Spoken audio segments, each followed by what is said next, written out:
Well, it happened. Finally happened. The new Sony Wi-Fi router has officially been launched. Or not launched, revealed.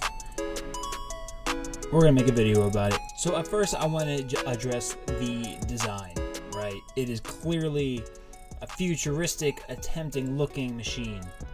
And quite frankly, I dig it. I dig it. I think it is. Clearly the design is not, I don't think it was meant for everybody. Me personally, I'm very fond of a very futuristic and awe-inspiring design. That's just me personally. If it's wacky and out there, I'm all for it. When the Xbox One was released, I thought it was kind of basic, and I thought it just looked like a ginormous cable box, which essentially it was. Now, on the terms of PS4, that design was clearly much better than the Xbox One. Now, we know that the Xbox Series X does look like a refrigerator. I understand. And now you can get a PlayStation Wi-Fi router. But regardless, I like the design of the PlayStation more than the Xbox, mainly because it does look like a console compared to a mini PC tower. I grew up a console gamer. I've always loved consoles, and I collect consoles. I have every PlayStation and every Xbox. I'm working on getting every Nintendo. I was always a console gamer. It wasn't until recently I picked up my own PC. Video coming soon, I promise. It wasn't until recently where I picked up my very first PC, and I'm starting to fall in love with that now. And I'm starting to realize that consoles are they get outdated in maybe half their life cycle, right? So when the PlayStation 5 and Series X comes out, in a couple years there's going to be computers that far outperform it, if not even when they launch, right? My personal thing is with PlayStation, you do get gripped by the games. I believe that PlayStation has an overall better library than Xbox.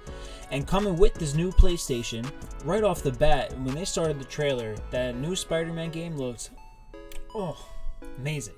Amazing. Not the tale of Peter Parker, it is the tale of Miles. I believe he was the Spider-Man in the new Spider-Man movie, that cartoon one. Into the Spider-Verse, I think, which is also pretty exciting, which looked beautiful, looked absolutely gorgeous. I believe with PlayStation 5 ray tracing, however you say it, that the game is going to look beautiful regardless. We also got to look at Resident Evil 8. I'm not too familiar with Resident Evil. I've never been a fan, but I'm obviously a bigger franchise, and it seems like it's going to be a launch title. I don't remember if I've seen a release date, but that's also exciting. Already right there, the Series X, I don't believe has too many launch titles that we even know about besides maybe Halo. And even then, I'm an Xbox. I had more Xboxes in my life than PlayStations. You know what I mean? I was never a fanboy. Anyway, we'll get to that later. Now, when they revealed the PlayStation, it does have two versions. It has a version with a 4K Blu-ray DVD player, and one that is an all-digital version, much like the Xbox One S and S Digital. It is most likely that the the PlayStation All Digital will be not significantly, but it should be less money than the full package PlayStation with the Blu-ray player and everything. Considering that Blu-ray players by themselves nowadays are going for $100-$200, which is stupid because if you have an Xbox or PlayStation, you don't need a Blu-ray player. But back to the games, the Horizon 2. That looked amazing as well. I loved the first one. Beautiful game. I think that is going to be very, very exciting. Continuing the story of Aloy. Now, when it comes to price, I'd have to say that I think the PlayStation is going to be more money. I believe if I had to guess, and don't hold me on it, if I had to guess, the PlayStation 5 full package will be $549. That is my guess. And the PlayStation All Digital will be $499. That is my guess. $549 and $499. We recently saw Sony say that they aren't necessarily competing with price, which is kind of, you gotta take it how you gotta take that as it is. When we hear Xbox say we're going to be very happy with the price, which is a little concerning on the end of PlayStation, but nonetheless, hopefully it won't be too expensive. Hopefully they learned from the PlayStation 3 back when they launched that at $600, whatever it was, that they didn't sell units. I believe they even sold it at a loss at first. When it comes to the two consoles themselves, comparing them side by side, the Xbox Series X is stronger and has better components inside of it.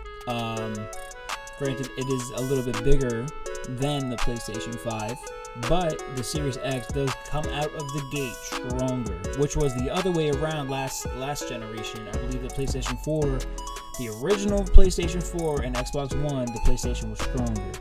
It just had a higher graphic output, I believe, but I guess the other way around. And then towards the end of the generation, the Xbox One Elite, is that what it's called?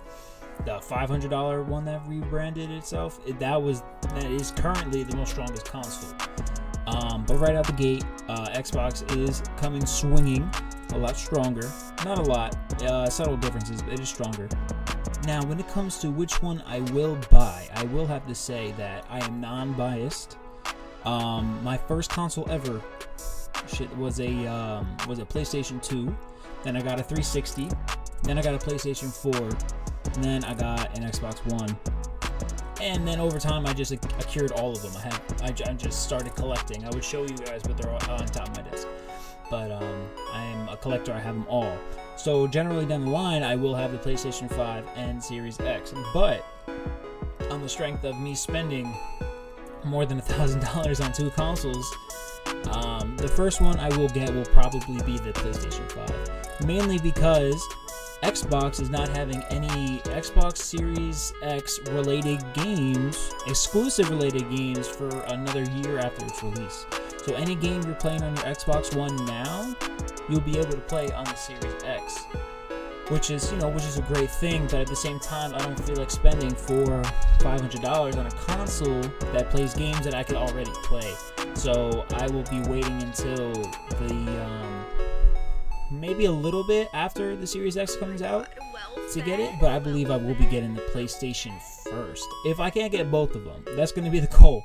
If I can get both of them, I can afford both of them, I'll get both. But as it stands right now, PlayStation is in the lead for me, even though it is pretty awesome. I honestly think it's kind of cool. I don't see any real downside to it besides I kind of wish it wasn't all white. I feel like that's gonna be that's gonna contrast my setup. That's mainly black and kind of office brown almost. So, set up to a coming soon too, by the way. So just to recap, PlayStation for me is kind of the winner. I believe that their presentation was far better than the Series X. They all had this graphical animations, whatever you want to call it, but at the end of the day, it comes down to the games and the hardware, and I believe PlayStation comes on top in each of those categories. Just me personally. Even though I have an Xbox, I play Xbox mainly right now, PlayStation 5 is just a better overall package, considering that these two will generally be around the same price.